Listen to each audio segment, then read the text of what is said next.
ಎಲ್ಲರಿಗೂ ನಮಸ್ಕಾರ. ಇವತ್ತು ನಾವು ಒಂದು ರಾಜರು ತಿಂತಿದ್ರಂತೆ ಅಂಥ ಸೊಪ್ಪನ್ನು ಮಾಡಿ ತಿನ್ನೋಣ. ರಾಜರು ತಿನ್ನೋದಂದರೆ ಹಳೆ ಕಾಲದಲ್ಲೆಲ್ಲ ರಾಜರು ಈ ಸೊಪ್ಪನ್ನು ಭಾಳ ಬಳಸ್ತಿದ್ರಂತ. ಆ ಸೊಪ್ಪು ಇವಾಗ ಸಿಗುತ್ತಂದರೆ ಯಾಕೆ ತಿನ್ನಬಾರ್ದು, ನಾವು ಮಾಡ್ಕೊಂಡು ತಿನ್ನೋಣ ರೊಟ್ಟಿಗೆ. ತುಂಬ ಚೆನ್ನಾಗಿರುತ್ತೆ.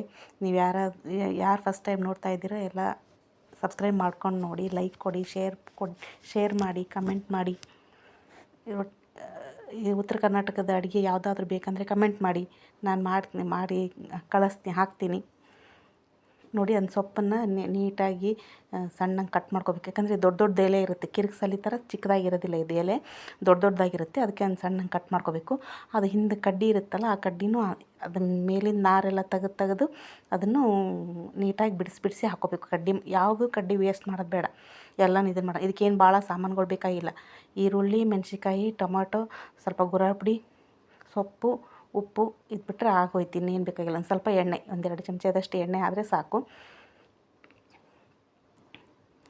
ಈಗ ನೋಡಿ, ಒಂದು 5 ನಿಮಿಷದಲ್ಲಿ ರೆಡಿ ಆಗಿಬಿಡುತ್ತೆ ಇದು. ನೀವು ಈ ಕಡೆ ಒಗ್ಗರಣೆ ಕೊಟ್ಟು ಸೊಪ್ಪು ಹಾಕಿ ಮುಚ್ಚಿಬಿಟ್ಟು ರೊಟ್ಟಿ ಮಾಡೋಕ್ಕೆ ಶುರು ಮಾಡಿಬಿಟ್ರೆ 2 ರೊಟ್ಟಿ ಬಡಿಯೋಷ್ಟರಲ್ಲಿ ಬೆಂದು ಹೋಗಿರುತ್ತೆ. ಸೊಪ್ಪೆಲ್ಲ ನೀಟಾಗಿ ಬೆಂದಿರುತ್ತೆ ನೋಡಿ. ಇದಕ್ಕೇನು ಜಾಸ್ತಿ ಟೈಮ್ ಬೇಕಾಗಿಲ್ಲ. ಮೆಣಸಿನ್ಕಾಯಿ, ಈರುಳ್ಳಿ ಹಾಕಿ ಬಾಡಿಸ್ಬಿಟ್ಟು ಸೊಪ್ಪು ಹಾಕಿ ಅದ್ರ ಮೇಲೆ ಈರುಳ್ಳಿ ಎಲ್ಲ ಮೇಲೆ ಬರೋ ಥರ ಮಾಡಿ ಮುಚ್ಚಿಬಿಟ್ರೆ ನೀಟಾಗಿ ಬೆಂದೋಗಿರ್ತದೆ. ಅದಕ್ಕೊಂಚೂರು ಉಪ್ಪು ಹಾಕಿಬಿಟ್ರೆ ಅಲ್ಲೇ ನೋಡಿ, ಅದು ಎಷ್ಟೊಂದು ಸೊಪ್ಪು ಕಾಣಿಸುತ್ತೆ ಇವಾಗ. ಆಮೇಲೆ ಅದನ್ನು ಹಾಗೆ ಉಗಿಗೆಲ್ಲ ಬೆಂದು ಮೆತ್ತಗಾಗ್ಬಿಟ್ಟಿರುತ್ತೆ.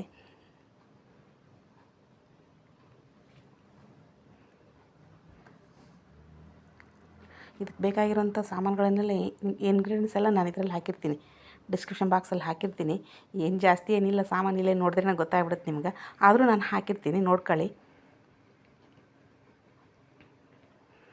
ಅದೆಲ್ಲ ಈರುಳ್ಳಿ, ಮೆಣಸಿನ್ಕಾಯಿ ಮೇಲೆ ಬರೋಂಗೆ ಮಾಡಿ ಅದಕ್ಕೆ ಮೇಲೆ ಟೊಮೊಟೊ ಹಾಕಿ ಒಂದು ಸ್ವಲ್ಪ ಉಪ್ಪು ಹಾಕಿ ಮುಚ್ಚಿಬಿಟ್ರೆ ಸ್ವಲ್ಪ ಹಾಗೆ ಅದು ಎಲ್ಲ ಉಗಿನಲ್ಲೇ ಎಲ್ಲ ನೀಟಾಗಿ ಬೆಂದ್ಕೊಳ್ಳುತ್ತೆ. ಇದಕ್ಕೊಂದು ಸ್ವಲ್ಪ ನೀರು ಹಾಕಬೇಕು. ಕಿರಿಕ್ಸಾಲಿ ಸೊಪ್ಪಿಗೆ ಅದು ನೀರು ಜಾಸ್ತಿ ಬಿಟ್ಕೊಳುತ್ತೆ, ಅದಕ್ಕೇನು ಹಾಕೋದು ಬೇಕಾಗಿಲ್ಲ. ಇದಕ್ಕೊಂದು ಸ್ವಲ್ಪ ನೀರು ಹಾಕೊಂಡ್ಬಿಡ್ಬೇಕು, ಚೆನ್ನಾಗಿ ಮೆತ್ತಗೆ ಬೆಂದ್ಬಿಡ್ತೈತೆ ಅವಾಗ. ನೋಡಿ, ಎಷ್ಟೊಂದು ಒಳಗೆ ಹೋಗ್ಬಿಡುತ್ತೆ ಆಗಲೇ. ಎಲ್ಲ ಮೇಲೆಲ್ಲ ನಿಂತ್ಕೊಂಡಿತ್ತು, ಇವಾಗೆಲ್ಲ ಒಳಗೆ ಹೋಗ್ಬಿಟ್ಟೈತೆ.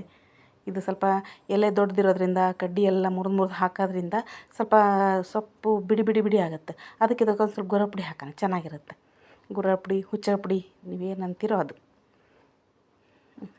ಗುರಾಪುಡಿನೂ ಹಾಕಿ ಎಲ್ಲ ಚೆನ್ನಾಗಿ ಮಿಕ್ಸ್ ಮಾಡಿ ಇಟ್ಬಿಟ್ರೆ ಬಿಸಿ ರೊಟ್ಟಿ, ತುಪ್ಪ, ಸೊಪ್ಪು ತುಂಬ ಚೆನ್ನಾಗಿರುತ್ತೆ.